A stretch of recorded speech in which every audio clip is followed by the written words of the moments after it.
The late September air carried a soft chill, whispering through the maple trees that lined the quiet streets of Willow Creek.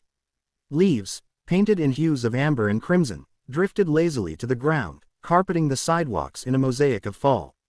The small town hummed with its usual rhythm, children laughing in the park, the distant chime of a church bell, and the faint aroma of roasted coffee from the corner cafe. In a modest apartment above the town's only bookstore, Emily Harper sat by her window, staring at the golden afternoon light. Her nurse's scrubs, neatly folded on the chair, were a reminder of the long shift she'd just finished at Willow Creek Hospital. Her hazel eyes, tired but kind, traced the path of a single leaf as it twirled to the ground. Emily was 32, single, and content with her quiet life, though loneliness sometimes crept in like an uninvited guest.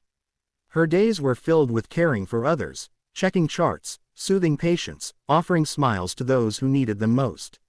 But tonight, she wasn't thinking about work. Her best friend, Clara, had called an hour ago, her voice frantic over the phone.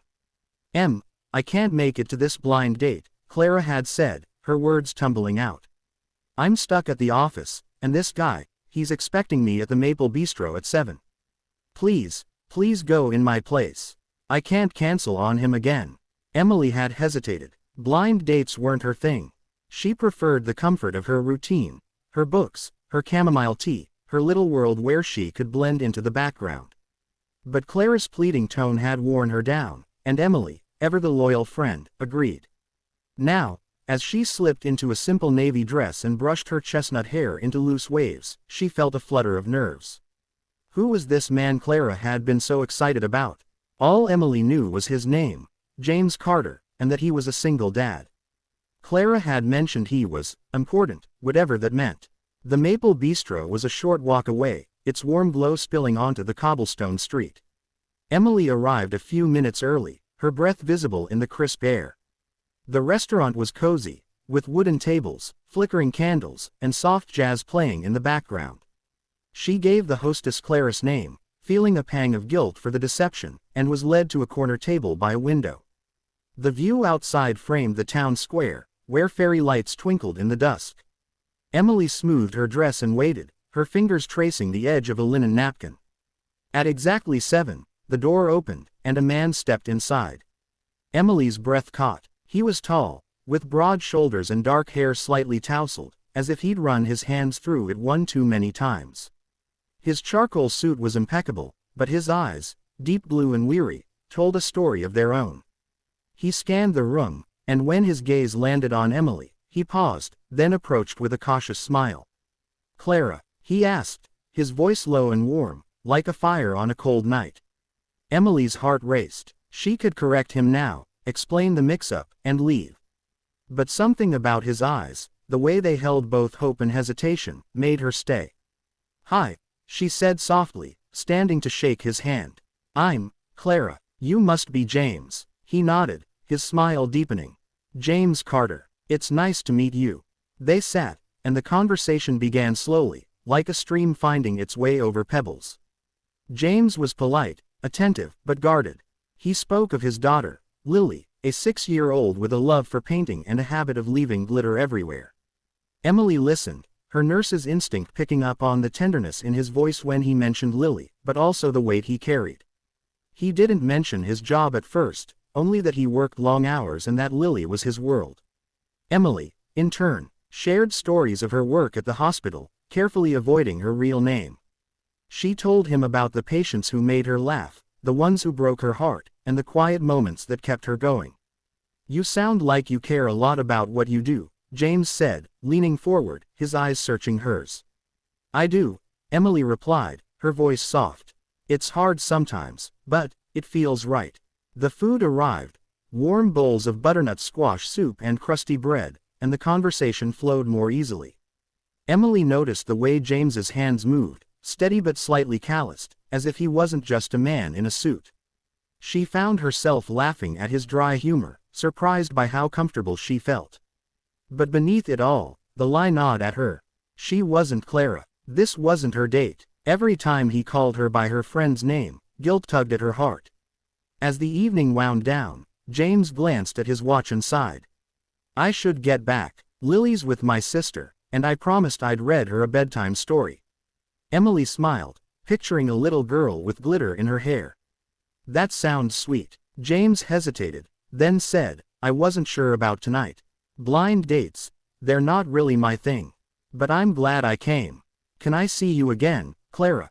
Her stomach twisted. This was the moment to tell the truth. She opened her mouth, but the words caught in her throat. Instead, she nodded. I'd like that. They exchanged numbers, and James walked her to the door, his hand brushing her arm as he held it open. The night air was colder now, and Emily pulled her coat tighter. Good night, James, she said, her voice barely above a whisper. Good night, Clara, he replied, his smile lingering as he turned away. Emily walked home, her mind a tangle of emotions. The date had been wonderful. James was kind, thoughtful, and carried a quiet strength that drew her in. But the lie weighed heavily. She couldn't keep pretending to be Clara. Tomorrow, she'd tell him the truth. She had to. The next morning, Emily sat at her kitchen table, clutching a mug of tea. She'd barely slept, replaying the evening in her mind. She typed out a text to James, her fingers trembling. Hi, James. It's me from last night. I need to tell you something.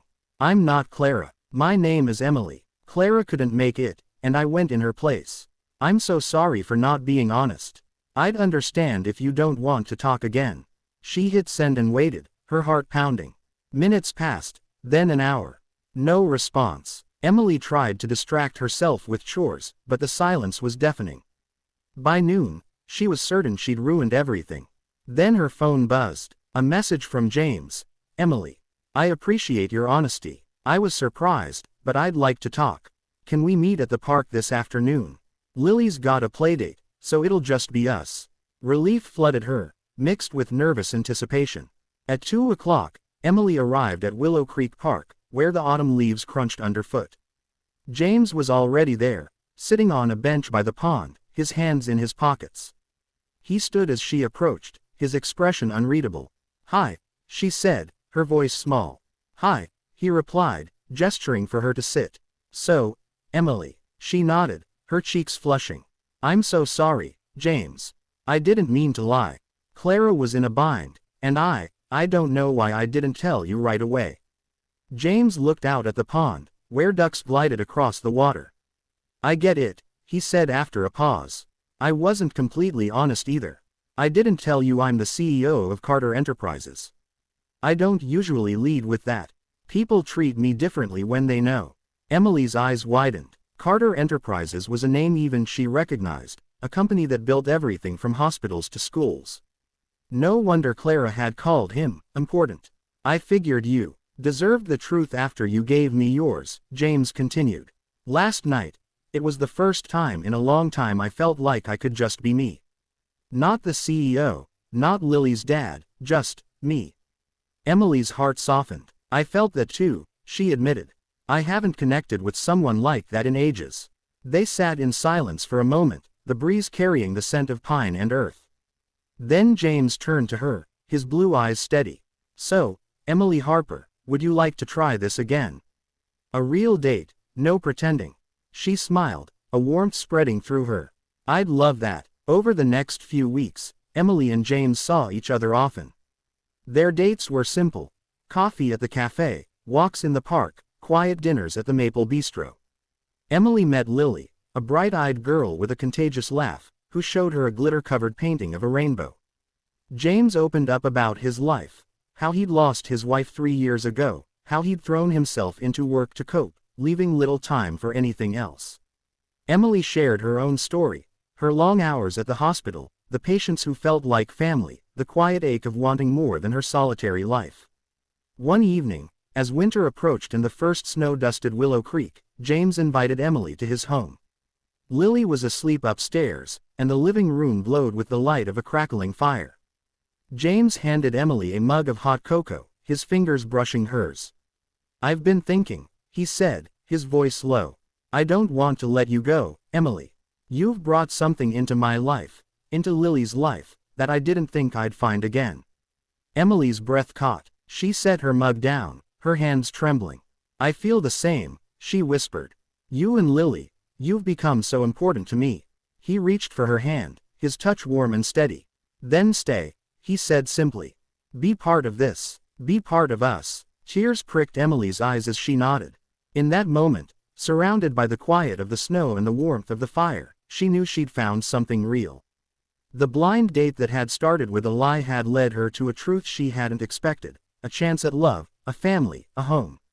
As the snow fell outside, Emily leaned into James, her heart full. The loneliness that had once lingered was gone, replaced by a warmth that felt like forever.